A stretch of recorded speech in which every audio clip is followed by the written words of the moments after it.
अल्हम्दुलिल्लाहि रब्बिल आलमीन वस्सलातु वस्सलामु अला सय्यिदिल मुरसलीन व खातमिन नबिय्यीन व रहमतिल्लाहि लिल आलमीन सय्यिदिना मुहम्मदिन व अला आलिहि व सहबिहि अजमईन अम्मा बाद। सूरह यूसुफ दे उलूम व मारिफ ते तुहाडे नाल गल बात करन दा, गौर व फिक्र ते तदब्बर करन दा शर्फ हासिल हो रहा है ते अल्हम्दुलिल्लाह इस मौजू ते अज असी 7वीं वारी गल पे करने आ। 69 आयतां दा असी पहले मुतालिया कर चुके हैं ते अज असी 30वीं आयत तो मुताले दा आगाज करते पे हाँ ते पिछली आयतां दे अंदर तुसी पढ़ चुके हो कि हज़रत यूसुफ अलैहिस्सलाम अपने वतन किनान तो परदेस दे अंदर चले गए ने, बहुत बड़ी आजमाइश का शिकार हो गए तो फिर मिस्र पहुँच के आजमाइश ख़त्म हुई तो अल्लाह ने ठिकाना एक महल दे अंदर अता फरमाया तो चंद दिन ही सुख नाल गुजरे सन कि फिर एक होर इम्तिहान शुरू हो गया।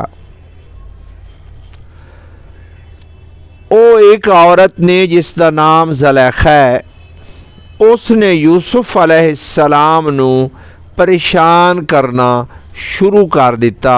ते किवें परेशान किया ये तुसां पिछले लैक्चर दे अंदर सुन चुके हो।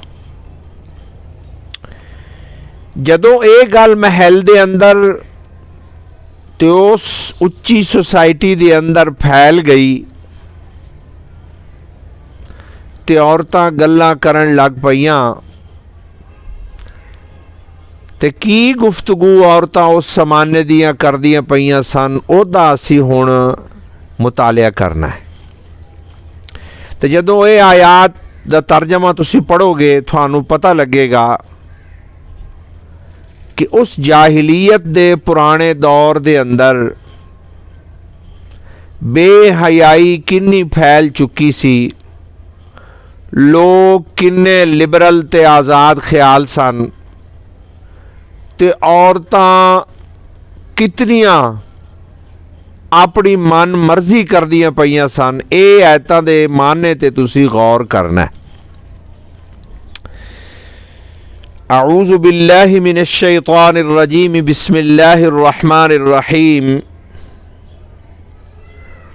वक़ाल निस्वतुन फिल मदीना, शहर दे अंदर औरतां कहन लग पईयां, चर्चा करन लग पईयां कि इम्राअतुल अज़ीज़ तुराविदु फताहा अन नफ्सिही, कि अजीज़ मिस्र दी जड़ी बीवी है ये अपने गुलाम नू अपना मतलब हासिल करन लई वरगलांदी पई है। कद शगफ़हा हुब्बा, ते गुलाम दी मुहब्बत च दीवानी हो गई है।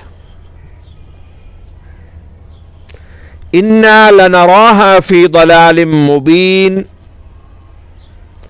ते ओ औरतां आखन लग पईयां कि साडा तां ख्याल है कि वो खुली गुमराही दे अंदर, हिमाकत दे अंदर, इत्थे गुमराही तो मुराद दीन दी गुमराही नहीं बल्कि एदा मतलब है असी ये सोचनिया कि वो बहुत बड़ी हिमाकत कर रही है।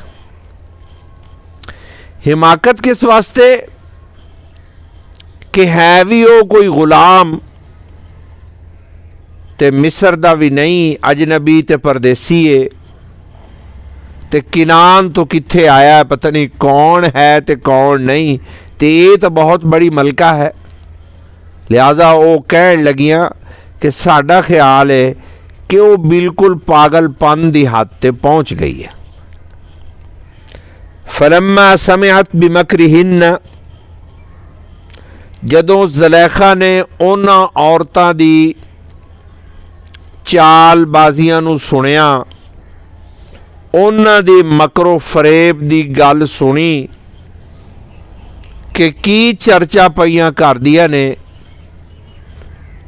ते की गल्लां पईयां करदियां ने, ते अरसलत इलैहिन्न व अअतदत लहुन्न मुत्तका, ते उन्हें उन्हां नूं बुलावा भेजिया, दावतनामा भेजिया ज़ुलैखा ने, ते उन्हां औरतां लई एक महफिल सजाई, एक महफिल सजाई जिस दे अंदर तकिए रखे गए ते बड़ी बेहतरीन खाण पीण दी गल बात करन दी उच्ची सोसाइटी दी एक महफिल सजा दी। व आतत कुल्ल वाहिदतिन मिनहुन्न सिक्कीना, ते हर औरत नूं एक छुरी भी फड़ा दिती फल वगैरह कट्टण लई। वकालत उखरुज अलैहिन्न, ते जदों ये सारा इंतज़ाम मुकम्मल हो गया तो यूसुफ अलैहिस्सलाम नूं आखण लगी कि इन्हां दे सामने तशरीफ लैके आओ, इन्हां दे सामने आओ। तो चूँकि वह मालकन सी तो यूसुफ अलैहिस्सलाम गुलाम बन के इत्थे आए सन, तो वह मजबूर सन। जदों यूसुफ अलैहिस्सलाम तशरीफ लैके आए उन्हां आज़ाद ख्याल औरतां दे सामने, फलम्मा रअयनहु, जदों उन्हां औरतां ने यूसुफ अलैहिस्सलाम दे जमाल नूं वेख्या, उन्हां दी खूबसूरती नूं वेख्या, अखबरनहु, ते वो दंग रह गईयां, हैरान रह गईयां।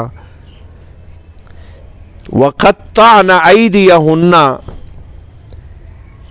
ते अपनियां अखी झपकाड़ियां भी भुल गईयां, ते यूसुफ अलैहिस्सलाम नूं ऐसा वेख्या कि होश ना रहा, ते कई औरतां अपने हाथ भी जख्मी कर बैठियां। वकुलना हाशा लिल्लाह, ते वो कहन लगियां कि अल्लाह दी पनाह, मा हादा बशरा, ऐ इंसान नहीं हो सकता, इन्ना सोहना, इन्ना प्यारा, इन्ना हैरत अंगेज, ये कोई इंसान वाली सूरत नहीं है, ये कोई फरिश्ता है जड़ा आसमाना तो उतर आया है। इन हादा इल्ला मलकुन करीम, ऐ तो कोई बुजुर्ग फरिश्ता है। क़ालत फ़ज़ालिकुन्न अल्लज़ी लुमतुन्ननी फ़ीह, ते ज़ुलैखा आखन लगी यही तो है जिहदे बारे तुसी मैनू मलामत पईयां करदियां हो ते बुरा भला पईयां कहंदियां हो, यही तो वो गुलाम है। हुण अपनी अखी नाल वेख लो। वलकद रावत्तुहु अन नफ्सिही, ते ज़ुलैखा कहन लगी मैं इनू वर्ग लाया है, कोशिश मैं पूरी की है, अपना मतलब हासिल करन दी मैं पूरी कोशिश की है। फस्ता सम, लेकिन ऐ बच निकलिया, इन्हें मेरे अगों हथियार सुट्टण तो इनकार कर दिता है। ये पाकबाज है, ऐ मैं तुहानू दसदी पई हां। ये सिर्फ तुसी जबान नाल नहीं पईयां कहंदियां कि फरिश्ता है, ये वाकई फरिश्ता है। ਇਹਦਾ किरदार इन्ना पाक है जिमें फरिश्तियां दा किरदार पाक और साफ होंदा है। ये ज़ुलैखा ने भी इकरार किया। वलइन लम यफ़अल मा आमरुहु, ते नाल उन्हें धमकी भी दी। ज़ुलैखा ने कहन लगी अगर इसने वो काम ना किया जिहदा मैं इनू हुक्म देंदी पई हाँ, लयुसजनन, एनू जेल सट देना, वला यकून मिन अस्सागिरीन, ते एनू बड़ी जलील करना है, रुसवा करना है, तकलीफ देनी है, जेल दे अंदर इशारा होना है तो इन्हें जेल पहुँच जाना है। यानी उस जमाने दे अंदर भी जेड़े बादशाह सी, वजीर सी ते साहिब हैसियत लोग सन, उन्हां दी मर्जी नाल किसे बंदे नूं भी जेल सुटिया जा सकदा सी। कोई कानूनी कार्रवाई इंसाफ ते मबनी नहीं सी होंदी। जिवें अजकल तुसीं वेखदे हो कि अक्सर मुल्कां दे अंदर भावें पाकिस्तान होवे, भावें इंडिया होवे, भावें यूरोप होवे, अमरीका होवे, जिन्ने भी मुल्क ने इन्हां दे अंदर ये तरीका दौर जाहिलियत दा अज भी कायम है कि अपने मुखालफा नूं बगैर कसूर तो झूठे मुकदमे बना के या बगैर मुकदमियां तो ही जेलों के अंदर पा दो। ये तरीका बहुत पुराना है। तो ज़ुलैखा ने भी यही तरीका दी धमकी दी कि या तो मेरी गल मन्ने तो या फिर जेल सुटना मेरे वास्ते कोई मुश्किल गल नहीं है। मेरा इशारा होना है तो कोई इंसाफ तो है नहीं, जेल ने पहुँच जाना। क़ाल रब्बि सिज्नु अहब्बु इलैया मिम्मा यदऊननी इलैह, तो यूसुफ अलैहिस्सलाम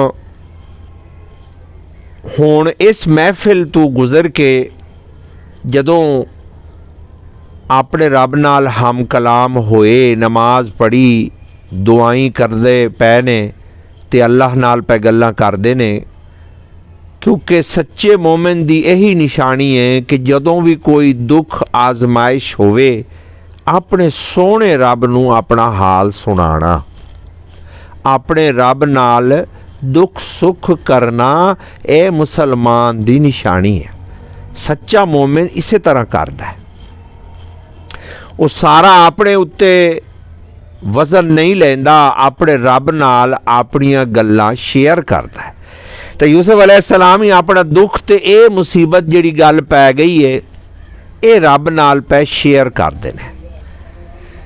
तो यूसुफ अलैहिस्सलाम कहंदे पे ने क़ाल रब्बि सिज्नु अहब्बु इलैया मिम्मा यदऊननी इलैह, क्या मेरे सोहणे रब्बा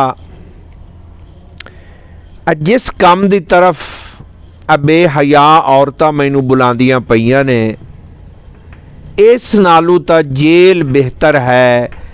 मैं जेल जाना पसंद करांगा, अपने ईमान ते पाकबाजी ते दीन दी कुर्बानी नहीं देंगा। ऐदे नालू तो चंगा है कि मैं जेल चला जावां ते उत्थे तैनू राज़ी करां, अपनी इबादत करां। ऐ तेरी नाफरमानी मैनू पसंद नहीं है मेरे रब्बा। ये अल्लाह नाल पे गल करदे ने कि या अल्लाह तेरी नाफरमानी तो बेहतर है, ऐस बुरे माहौल तू जेल बेहतर है। मैनू महल दा आराम नहीं चाहिदा, ये ऐश इशरत नहीं चाहिदा, तेरी रजा चाहिदी है, तैनू नाराज नहीं करना। ते अल्लाह दी बारगाह अर्ज पे करदे ने कि रब्बि सिज्नु अहब्बु इलैया मिम्मा यदऊननी इलैह, मेरे सोहणे रब्बा जेल खाने जाना मैनू मंजूर है, ऐ काम मंजूर नहीं है। वइल्ला तसरिफ अन्नी कैदहुन्ना, ते मेरे सोहणे रब्बा अगर इन औरतां दी चालबाजियां नूं तू मेरे कोलों दूर ना कीता,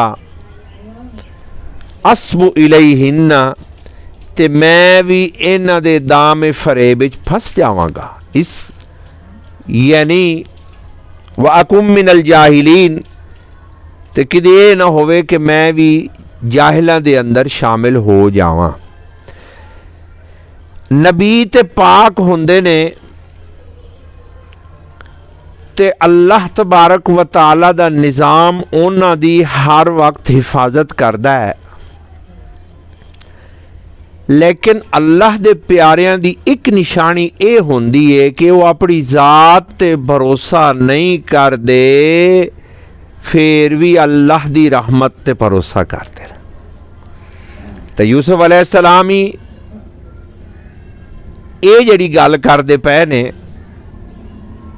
ये नहीं कि कोई गुनाह दा इम्कान है, वो ये गल इसलिए पे करदे ने कि मेरे रब्बा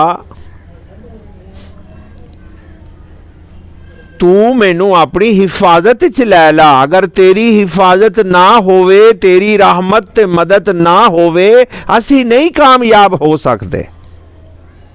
ये नेकां दी निशानी है कि सारियां खूबियां नू अल्लाह दी तरफ मंसूब करदे ने ते हर रहमत उस सोहणे मालिक कोलों मंगदे ने। फस्तजाब लहू रब्बुहू, अल्लाह ने उन्हां दी दुआ कबूल कर ली।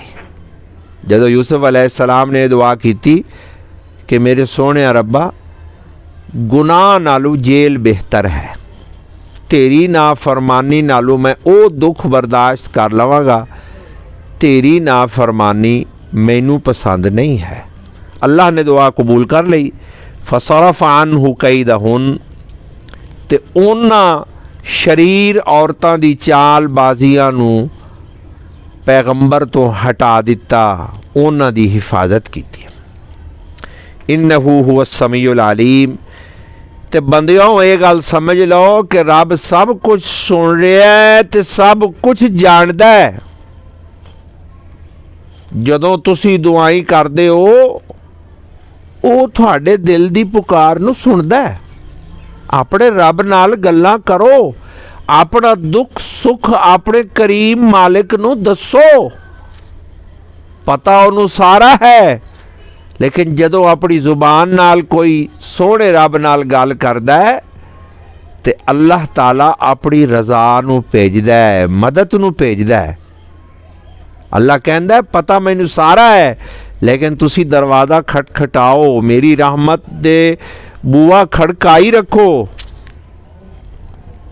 तुसी अपना काम जरूर करो, दुआई जरूर मंगो, रहमत बेशक मैं ही करनी है, लेकिन तुसी रहमत मेरे कोलों मंगदे रहो। सुम्मा बदा लहुम मिन बाद मा राउल आयात, तो उन्हां नूं ये गल समझ आई उस कौम नूं, जदों उन्हां ने सारे सबूत वेख लै, उन्हां नूं यकीन हो गया, सारे सबूत वेख लै कि यूसुफ पाक ने ते पाक बाज ने, ते सारा फरेब जुलैखा ते इन्हां औरतां दा है। ते फिर उन्हां कहा कि हुण बदनामी तो किवें बचीए। ये तो सानू पता लग गया कि यूसुफ पाक ने, लेकिन यह साड़ी बड़ी बदनामी हो गई इलाके दे अंदर, तो लिहाजा इसका हल ये है कि लयस्जुनुन्नहु हत्ता हीन, असी एक टाइम तक कुछ टाइम ले यूसुफ नूं कैद कर दईए, ताकि साडे उत्तों बदनामी का बोझ कुछ हट जाए। इस मासूम नूं कैद च पा देने, तो फिर अपने प्रोपगंडे करांगे। अजकल भी ये तरीका होंदा है, हर मुल्क च ही होंदा है। जिन्ने मुल्कों तुसी जाओ, सिर्फ पाकिस्तान की गल नहीं, जिस मुल्क च भी जाओगे, अगर तुसी इंडिया विच भी हक की गल करोगे, या तो तुहानू जेल सट्टणगे, या तुहानू फिर किसी होर मुल्क बदर होना पएगा। हक की गल सही गल तुसी दुनिया के किसी मुल्क च नहीं कर सकते, पूरी गल नहीं कर सकते। तो उन्होंने कहा कि एक टाइम ਲਈ ਅਸੀਂ ਇਹਨਾਂ ਨੂੰ कैद कर देने है ने तो पाकबाज, लेकिन कुछ वक्त ਅਸੀਂ ਇਹਨਾਂ ਨੂੰ जेल च पा देने साढ़े उत्तों इल्ज़ाम हट जाएगा, इस गल का चर्चा घट जाएगा। तो यूसुफ अलैहिस्सलाम की जिंदगी हुण एक होर मोड़ लैंदी पई है। जेल खाने के अंदर जदों अल्लाह के प्यारे नबी पहुँचे तो बहुत अजीबो गरीब हालात पेश आए ने, जिहदे अंदर साढ़े वास्ते हिदायत का बहुत बड़ा सबक है। इत्थे रुक के दो इम्तिहान ते गौर कर लो। पहला इम्तिहान यूसुफ अलैहिस्सलाम नूं घर च होया जदों अपने घर दे अफराद दुश्मन हो गए, मुखालिफ हो गए, जिन्हां ने हिफाजत करनी सी उन्हां ने ही खूह च सट दिता, देशों परदेश हो गए, एक आजमाइश आ गई। तो जदों मिस्र पहुंचे तो थोड़ा टाइम अल्लाह दी रहमत ते बहार दिया हवाएं चलियां। एक महल दे अंदर पहुंच के कुछ लम्हे सुकून महसूस होया, इज्जत दा मकाम, शर्फ दा मकाम मिलिया। तो वो थोड़ा जिहा वक्फा सी, बहार फिर खिज़ां च तब्दील हो गई, एक होर तरह का इम्तिहान स्टार्ट हो गया। वो एक औरतां दा इम्तिहान शुरू हो गया। तो हुण औरतां दा इम्तिहान तो ख़त्म हो गया। यूसुफ अलैहिस्सलाम जेल चले गए, तो फिर हुण जेल दे अंदर एक नवा इम्तिहान है। इस वास्ते मैं पिछले किसी लैक्चर दे अंदर आखिया सी कि जिंदगी सरासर इम्तिहान का ना है, आजमाइश का ना है। एक ख़त्म होंदा है तो दूसरा शुरू होंदा है, दूसरा ख़त्म होंदा है तो तीसरे का आगाज़ होंदा है। तो पहले साह तो लैके आखिरी साह तक ज़िंदगी इम्तिहान है। इम्तिहान ईमान, मायूस नहीं होना। जिमें यूसुफ अलैहिस्सलाम मायूस नहीं होए, जिन्ने भी मुश्किल हालात ने अपने ईमान ते मजबूत ने, अपने दीन ते मजबूत ने, हक दे रस्ते ते मजबूत ने, ते सच्ची रावां ते टुरदे पै ने, ते नमूना पै विखांदे ने सारी कायनात नूं क़यामत तक कि इम्तिहान ते आंदे रहने ने, लेकिन बंदिया रस्ते सीधे ते चलना है। खुशियां होण ते फिर भी सीधे रस्ते ते चलना है, गम होण ते फिर भी सीधे रस्ते ते चलना है। कोई भटकावन दी कोशिश करे, गुनाह दा रस्ता जितना भी आसान होवे, गुनाह दी तरफ नहीं जाना, नाफरमानी दी तरफ नहीं जाना, अल्लाह दी नाफरमानी नहीं करनी। भावें उस उन्हां औरतां ने जिन्नी भी कोशिश की थी, अल्लाह दा नबी पाकी दे रस्ते ते चलदा रहा, ते सबक सानू पढ़ा गया कि इम्तिहान च घबराना नहीं, मजबूत रहना है, ते दीन हक ते सदाकत ते कायम रहना है। अगली आयत दा फिर मुतालिया करने इंशाअल्लाह। व आखिर दावाना अनिल हम्दुलिल्लाहि रब्बिल आलमीन।